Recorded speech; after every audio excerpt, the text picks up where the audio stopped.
What if I told you that the pain you've been carrying wasn't meant to break you, but to awaken you?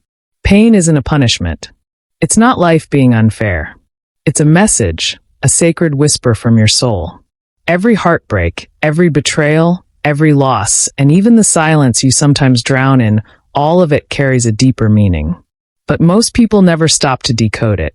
They try to numb it, avoid it, distract themselves from it. But here's the truth. The pain you ignore today becomes the pattern you repeat tomorrow. Today, we're going to uncover the secret spiritual meaning of every pain you've ever felt, not just to understand it, but to transform it. This isn't just psychology. It's a path to healing, to freedom, and to finally feeling whole. When pain enters your life, it does not knock gently. It crashes in loud, heavy, and often uninvited. It burns in the chest, silences the room, halts the world. And yet that very disturbance is sacred. You see, the soul does not speak in logic, nor in words.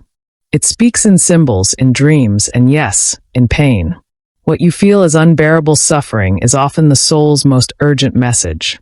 Wake up. Something within you is out of harmony. Something essential has been lost. But we rarely listen. We have been conditioned to see pain as an error, something to fix, avoid, medicate, or numb. We're told to stay positive, move on, get over it. But beneath that shallow encouragement is a deep avoidance of truth. Because pain demands presence. Pain reveals the uncomfortable. It reveals the part of you that is screaming from the shadow, ignored, suppressed, and forgotten. The moment pain arrives, it's not because life has suddenly become cruel. It's because something inside you is calling to be reawakened. A part of you that's been asleep. Maybe it's the inner child who was never heard. Maybe it's your voice buried under years of silence. Or maybe it's your boundaries, trampled in the name of love or obligation. This is why pain is not simply a wound. It is a mirror. It reflects what you've been unwilling to face. That relationship you're clinging to out of fear? That job you wake up dreading every morning? That self-betrayal disguised as patience, loyalty, or strength? Pain comes to interrupt these illusions. Most people rush to escape discomfort. But those who dare to stay with it, to breathe into it, sit with it, question it, they find a strange kind of clarity.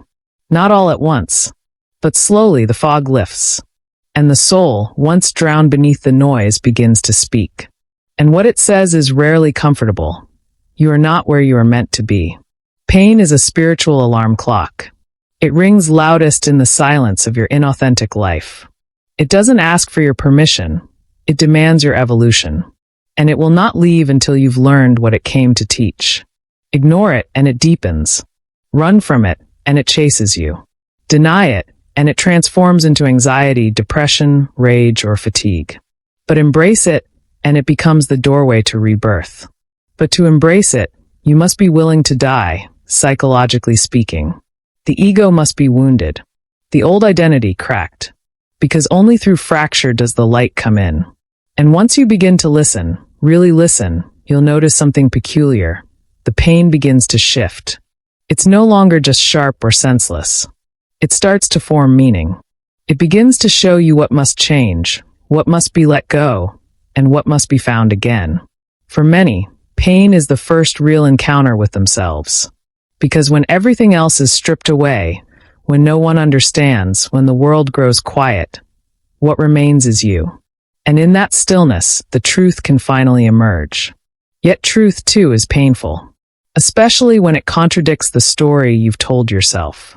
Especially when it demands you to leave behind the familiar. Pain will ask you to walk away from the very things you thought you could never live without. It will ask you to abandon roles that gave you safety, masks that gave you acceptance. It will demand honesty. With yourself first, and then with the world. This is why pain is not random. It is precise. It strikes exactly where your growth lies. Not to punish, but to reveal. It peels back the layers of persona and exposes the raw, unedited self underneath. And sometimes what it reveals is a lie. A role you've been playing. A script you've memorized. An identity that kept you safe, but not whole. We are masters of adaptation.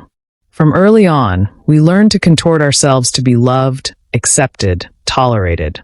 We learn to say yes when we mean no, to smile when we want to scream. We learn to be small in rooms that demand our silence.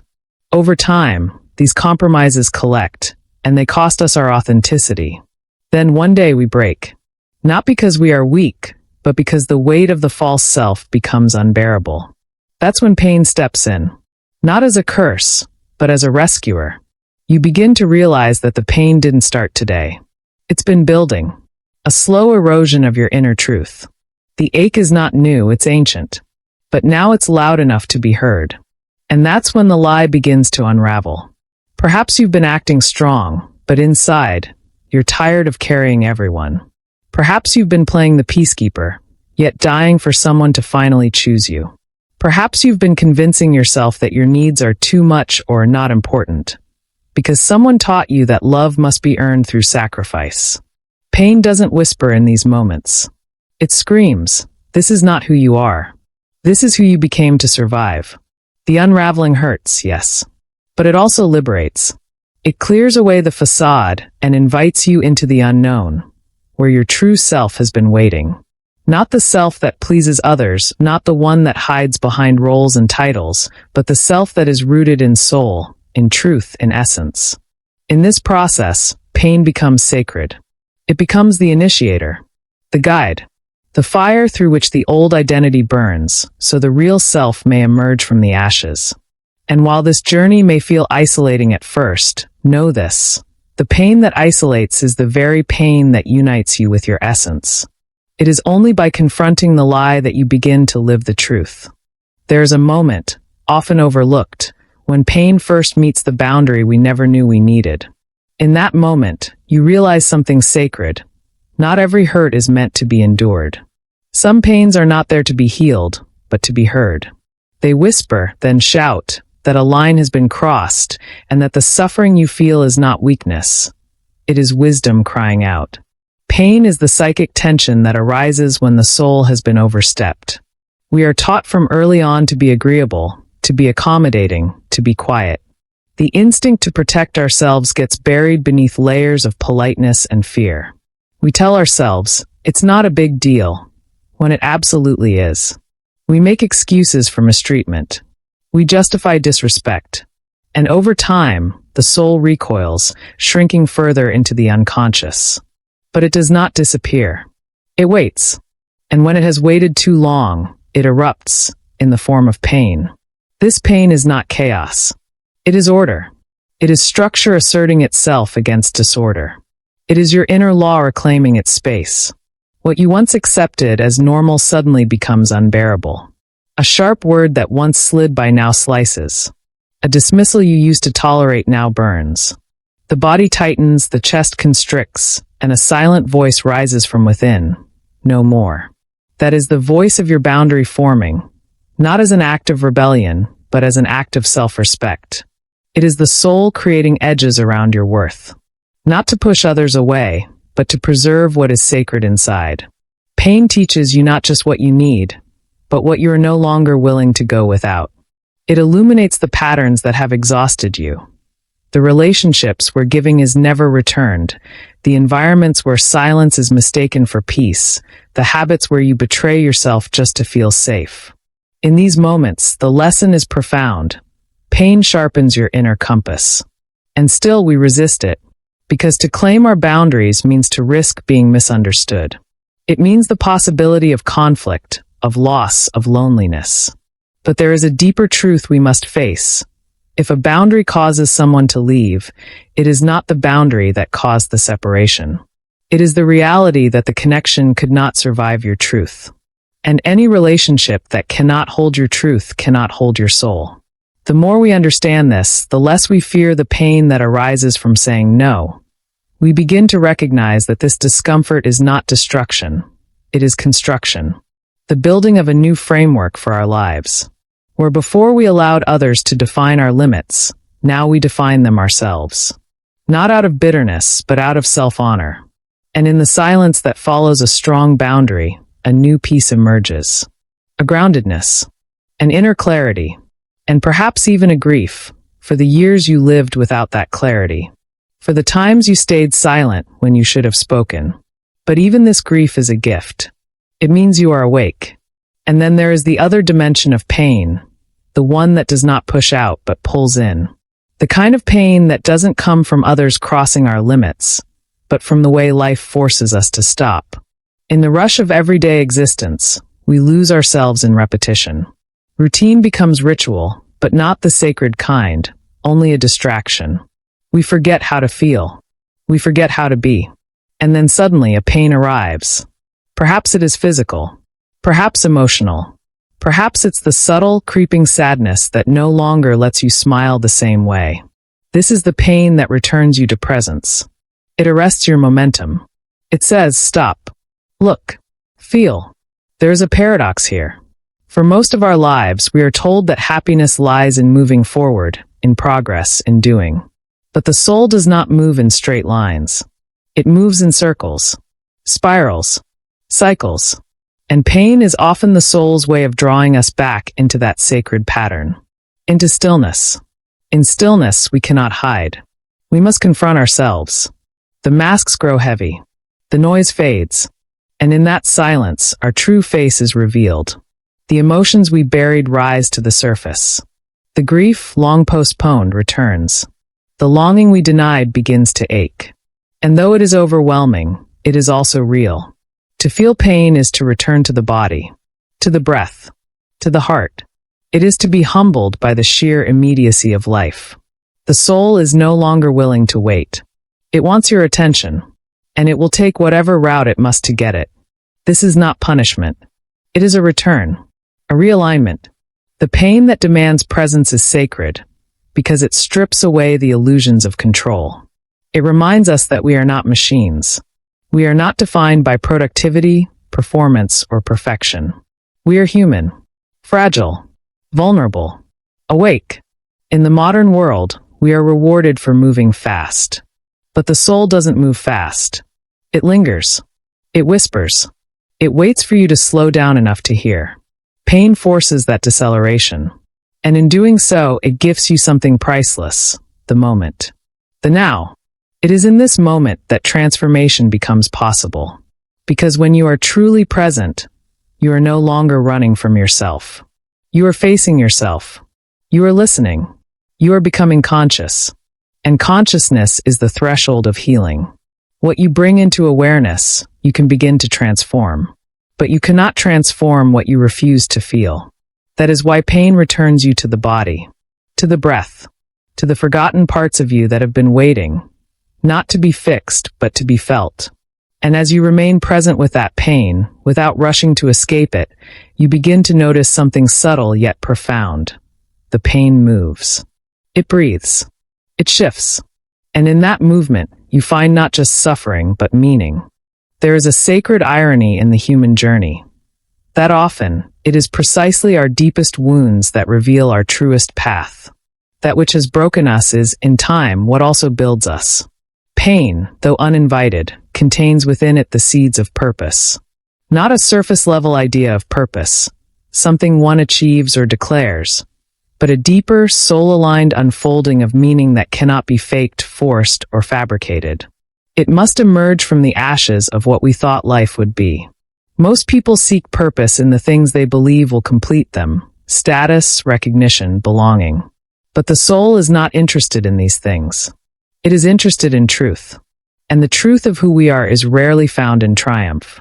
It is uncovered in our breaking, in the moments we are stripped bare and forced to face life without our defenses. It is here that the psyche awakens. Think of how the most powerful transformations come not when life is smooth, but when it is shattered. A loss, a betrayal, an illness, a moment where everything you clung to slips through your fingers. In those moments, what once defined you dies. And though the ego fights to hold on, the soul whispers, "Now we begin."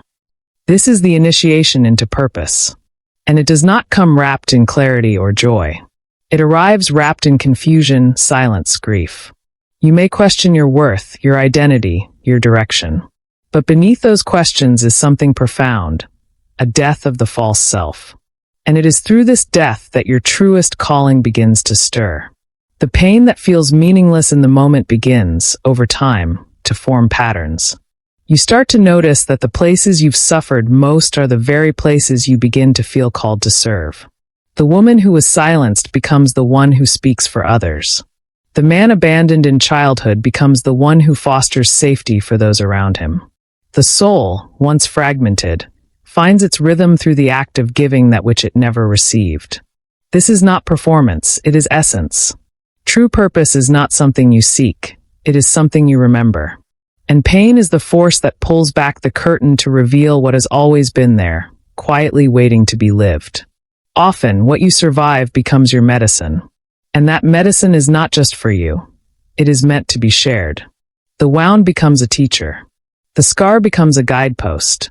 The agony you once tried to escape becomes the fire through which your compassion is born. You understand people more deeply, not because of what you've read, but because you have felt. And in a world starved for authenticity, your willingness to walk through your own darkness becomes the most sacred offering you can give. Yet this path is lonely at first. For to walk the road of purpose means leaving behind what once comforted you. It means trusting that the darkness had meaning, even when it offered no answers. It means surrendering control and allowing life to teach you through the places you most resisted. But once you embrace it, once you see that your suffering was not in vain, you begin to carry yourself differently. Not with arrogance, but with quiet knowing. You are no longer living by accident. You are living with soul. And this brings you into a new kind of relationship with others, with yourself.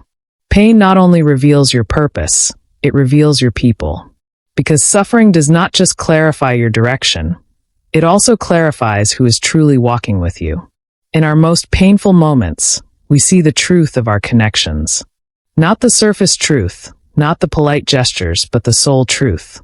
When everything falls apart, the masks fall away too. And what remains is stark. Some people disappear. Some stay, but not really. And a rare few lean in. Listen. Hold space. These are the ones who do not flinch at your pain. They do not need you to fix it, to explain it, to be anything other than what you are. It is easy to be loved when you are happy, generous, strong. But pain strips you down to your essence. It shows you who can sit in your silence without running from it.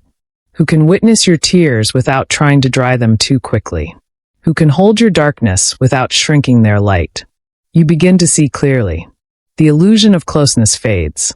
You understand that not everyone who shares your joy can hold your sorrow. And that is not a judgment. It is simply a revelation. Pain doesn't just expose others. It also exposes you, your need to be needed, your hunger to be chosen, your willingness to shrink in order to be accepted. And so, pain becomes the sculptor of your relational world. It shapes new boundaries. It ends old contracts. It deepens real intimacy. You stop trying to force connections. You stop chasing those who cannot hear your soul. The wound becomes the filter. It no longer lets in what lacks depth. You become less interested in being liked and more interested in being known. There is grief in this, yes. Grief for the relationships that were built on who you used to be.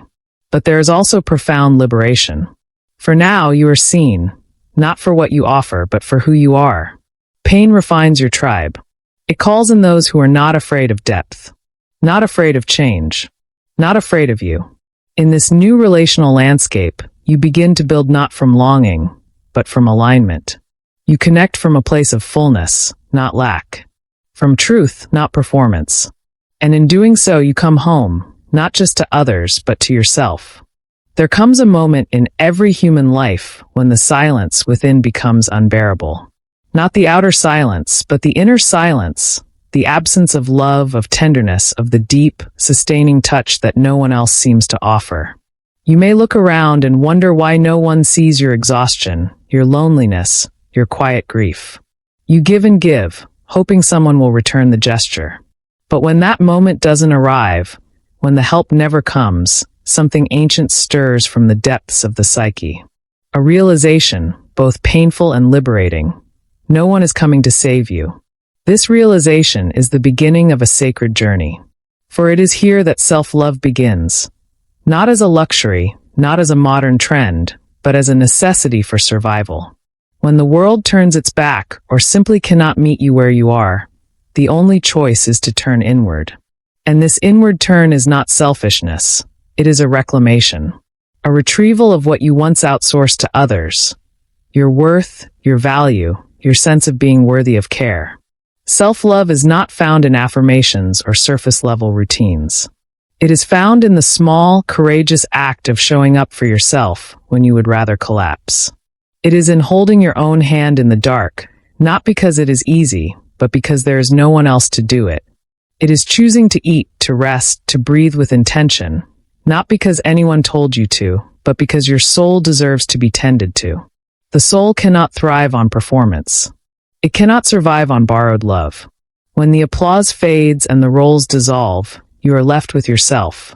And in that solitude, a new love must be born. A fierce, quiet love that says, I will not abandon you. Not again. This is the love that heals not because it fixes everything, but because it refuses to run. It says yes to your sorrow. It makes space for your rage. It welcomes your doubt without judgment. This is the love that reparents the wounded child within, the love that you may have never received but now learn to offer. Through this sacred solitude, you begin to understand that your value was never meant to be determined by how useful you are to others. You are not here to earn love by disappearing. You are not here to be chosen at the cost of your wholeness. The world may have rewarded your silence, your endurance, your sacrifice, but the soul demands your truth. And your truth is this: you are worthy. Even when you are broken. Even when you are lost. Even when no one sees you. Especially then. In learning to love yourself, you become a witness to your own humanity. You forgive yourself for what you didn't know. You release the shame of needing too much or feeling too deeply.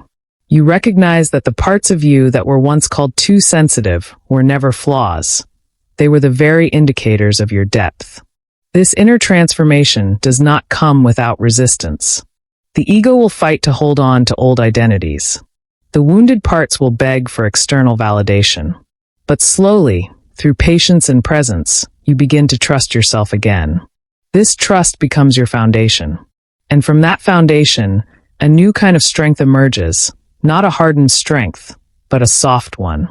A strength that does not need to prove itself, because it knows its source. A strength that allows you to bend without breaking, to feel without drowning, to stand alone without collapsing. This is the moment the alchemy begins. What was once a wound becomes a well. A reservoir of wisdom, of empathy, of self-understanding. And as you draw from it, you become a different kind of presence in the world, grounded, authentic, unshakable. But the journey doesn't end in solitude. For once you have walked through your pain, something in you begins to shift. You no longer see the world the same way. You no longer mistake surface for substance. You no longer chase validation from places that never offered it. Instead, you begin to feel a calling, not from the outside, but from within. A desire to share what you've found, to guide others through the same fire you've walked through. This is the final paradox of pain. It does not just isolate, it initiates. Through pain, you become the bridge, the elder, the one who knows. Not because of intellectual understanding, but because your bones remember. Because your heart has been broken open enough to hold the suffering of others without flinching. You emerge from the fire transformed. You are not who you once were. The old self, the one who needed to be loved to feel worthy, who bent to be accepted, has been burned away. What remains is essence. You are softer now, but not weaker. You are guarded, but not closed. You are quieter, but every word you speak carries weight. This transformation is not visible to everyone. Most will still see you as they always did. But a few, those who have walked their own dark nights, will recognize you.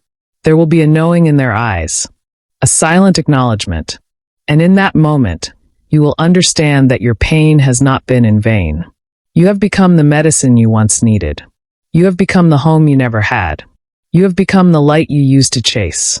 And from here, life begins again, not as a repetition of the past, but as a creation of something new.